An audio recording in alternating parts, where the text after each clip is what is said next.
Hello world, welcome or welcome back. I'm Goddess Dawn. It's Thursday, June 6, 2019, but it looks like it's about to be midnight, so actually it's Friday. Happy Friday to you, or whatever day you watch this on, happy that day to you. I'm here today with some updates about your favorite fallen star, R. Kelly. He was back in court yesterday, Thursday, facing the 11 new and more serious felonies that he was indicted with most recently. I'm going to just read from CBSnews.com. R. Kelly pleads not guilty to 11 new sexual assault charges in Chicago, is the heading. Singer R. Kelly pleaded not guilty to 11 new sex-related felonies at his arraignment in Chicago Thursday morning. The new charges against Kelly, 52, stem from the sexual abuse of Johanna Pace, then a minor, that allegedly took place in 2010. Pace told her story of alleged abuse in a docuseries called Surviving R. Kelly. We all know that one. The hearing comes a week after prosecutors announced the new charges, including 4 counts of aggravated criminal assault, or actually criminal sexual assault. Each carries a maximum prison term of 30 years. The judge called the singer's total composite bond of $1 million a sufficient bond and said it will stand. The court made clear to Kelly that his next court date is on June 26th, and speaking to the singer said, "You're out on bond. It is incumbent upon you to appear in court on each and every court date." So I don't know if that's typical for the judge to turn to the accused and let them know you better be in court. Okay, you can send your lawyers in here on your behalf. We need to see your face. So during a press conference after the hearing, Kelly's lawyer, Steve Greenberg, told reporters, "We pled not guilty to all of the charges because he's not guilty." Greenberg added, "If you didn't do it, then you didn't do it," and said, "I think he's feeling positive. It's tough. Everything's against him." That's the first time I really heard him admit that everything is against him. Like, it's not looking good. The walls are closing in. The floor is dropping. It ain't good. This is not good. But he continued, Greenberg also said, "If the feds indict Robert, then we'll deal with it." Obviously, someone asked him, what happens when the feds come knocking? Because word is that within the next month, those federal charges are going to come down on him. And once those federal charges come down on him, it's going to be a whole different story. The 21 counts against him currently by the state of Illinois. Apparently, the feds have spoken and said they regret that she hadn't waited. They wanted the federal indictments to coincide and be simultaneous with the state charges, but they said Kim Fox jumped the gun. They say it's because of the press and she wanted to have the spotlight on her. And they're also saying that she's not cooperating with them, which I don't see why she wouldn't. I don't understand how the politics and dynamics of, those things work. Doesn't seem like it would be helpful for her. Maybe she's just trying to keep, the case to herself. But the federal charges will definitely be, it's going to be a whole different ball game. So TMZ reported today that a former manager of R. Kelly's has also been indicted. And I'm just going to take this from the website. R. Kelly's former manager has just been indicted in Georgia for allegedly threatening to kill the father of one of Kelly's girlfriends. The Henry County District Attorney tells TMZ James Mason was indicted Thursday on one felony count of making terroristic threats, which are death threats, basically. We're told the felony charge is punishable by 1 to 10 years in prison. And then it continues to say, we broke the story. Joycelyn Savage's father, Timothy Savage, went to cops May 2018, claiming Mason called him and said, quote, "I'm going to harm you and your family. When I see you, I'm going to get you. I'm going to effing kill you," end quote. As we reported, the Henry County Sheriff's Department issued an arrest warrant for Mason in August of 2018, and he later turned himself in. He was released on $10,000 bond and ordered to stay away from the Savage family.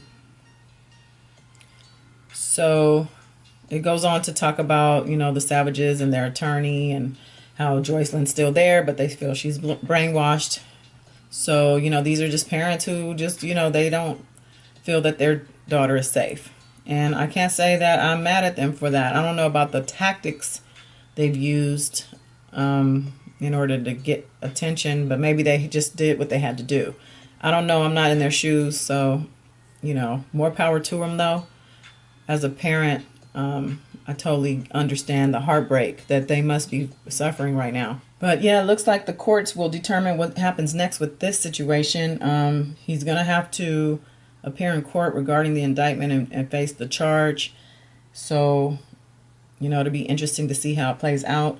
As I mentioned, Joycelyn Savage is still with Kelly, as far as we know. She and Azriel Clary, they've been radio silent since we last saw them publicly, which was around the court hearing that he had from the initial indictment charges. And that was, I think, in February or March. So, keep them in your prayers for their safety and well-being specifically. Kelly can't be in a good frame of mind. And, we've heard from the other girls or from other girls how that goes with him. And I'll just leave that there. So on to Radar Online. They had an interesting tidbit in their headlines. The title of their story is R. Kelly attempts to flee the country to avoid sex abuse trial. And then there's a quote beneath the title. It's clear that if he stays in the U.S., he's doomed. And I don't know who that quote is from, but let's see what they say. R&B singer R. Kelly is desperately trying to raise cash to flee the U.S., sources said, and escape trial on 10 counts of sex abuse.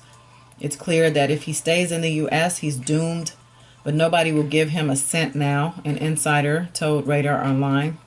And we don't know who this insider is, so it could be just, gossip, rumor, but it continues to say fans in Springfield, Illinois recently paid $50 to $100 to see Kelly, but he performed for just 30 seconds. And that makes no sense. Who would pay $50 to $100 to see R. Kelly? Okay. Anyway, it goes on to say the embattled 52-year-old has also filed paperwork in court asking to be allowed to travel to Dubai and India, where he booked shows, but his requests were denied. And see, this is where I questioned this story because I, looked into this also when I was doing the videos about this. They said that his attorney took the request off the table because the judge was asking them questions, but they didn't have the answers to those questions. So they took the request, from my understanding, off the table until a later date. So according to this source, it looks like it was resubmitted to the judge, the request, and it was denied ultimately. And it should have been denied. The judge would have been a fool to grant him the permission to leave Illinois and on top of that leave the country. They took his passport when he had to turn himself in, and if anyone has a lot of money the way people claim R. Kelly does, he could be able to get around that. But the fact that he's still here, Russell Simmons is not here. Russell Simmons, there were whispers about charges coming down on him, accusations, and he's, I think, in Bali. And they say he's based out of New York, but he ain't been here. He's out of the country, and he's somewhere where he can't be touched.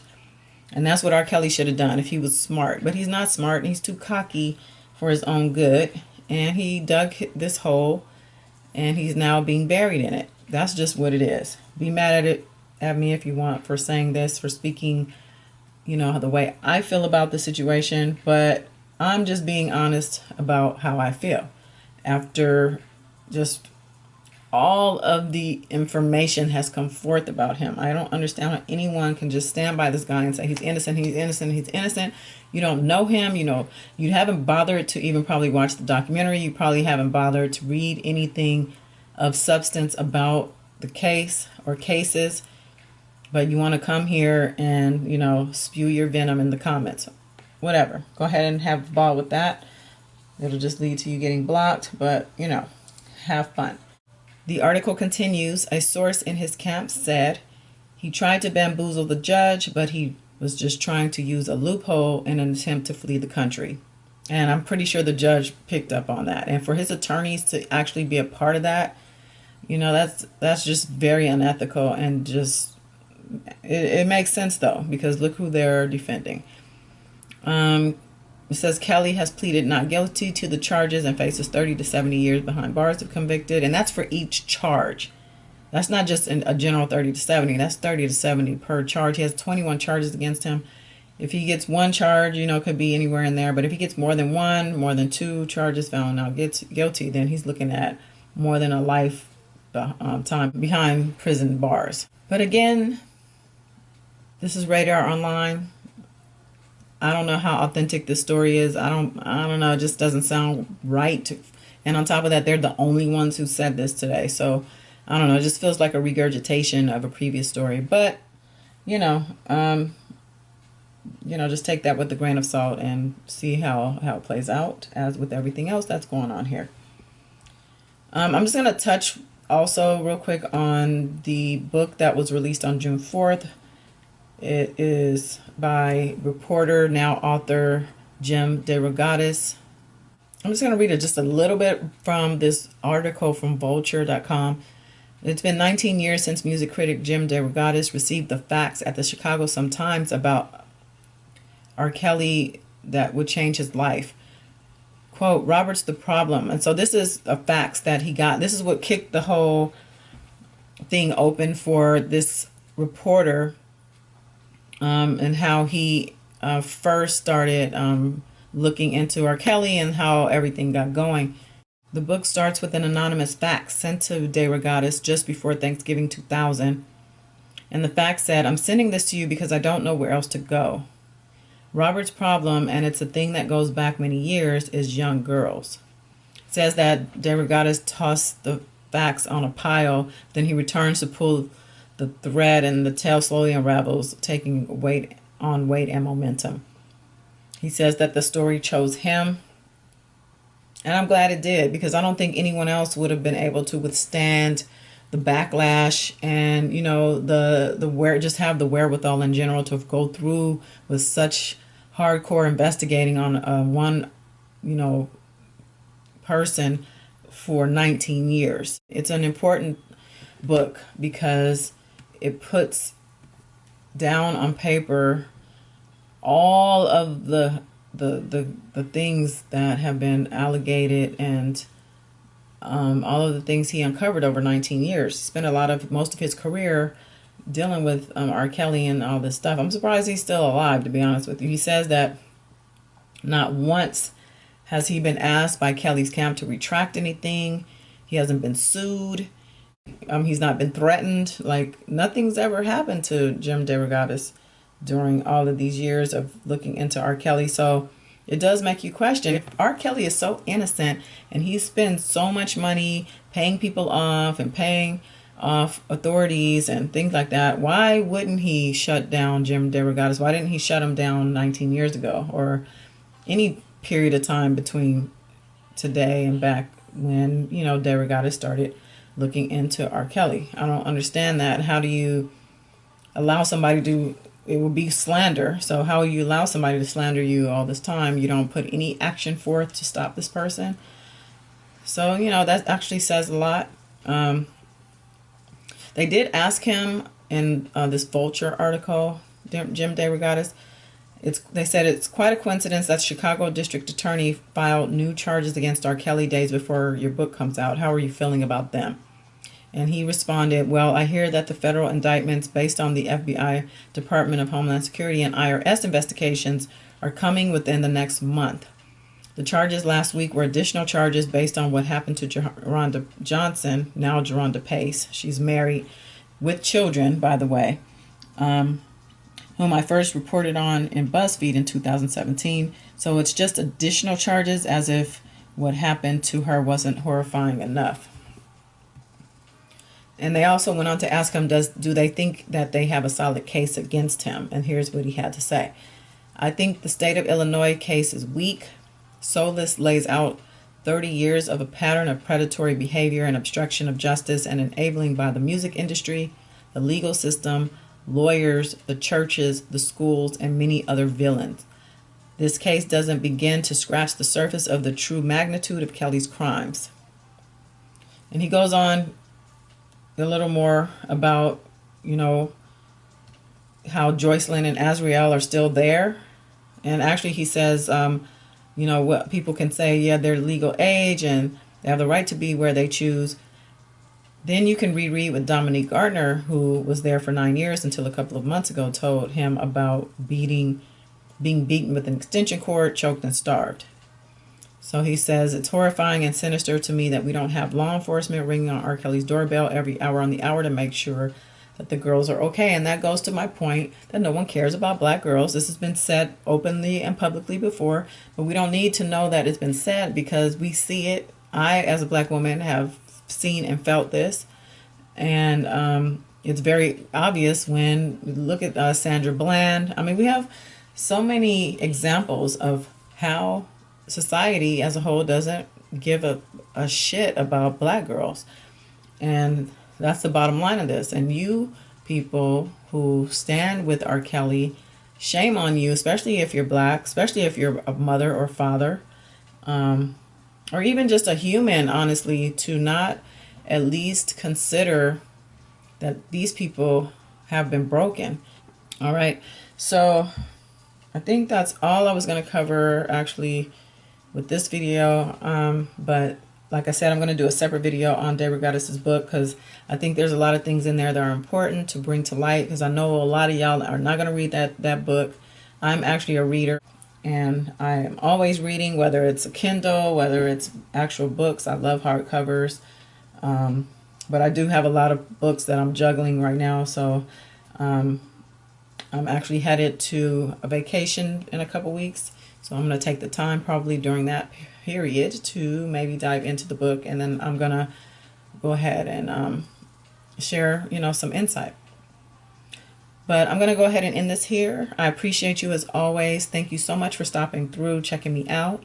And if you haven't already subscribed, I encourage you to do so. Like this video and let me know you were here. And if you want to comment, please do. I'm always here for that. Until next time, peace.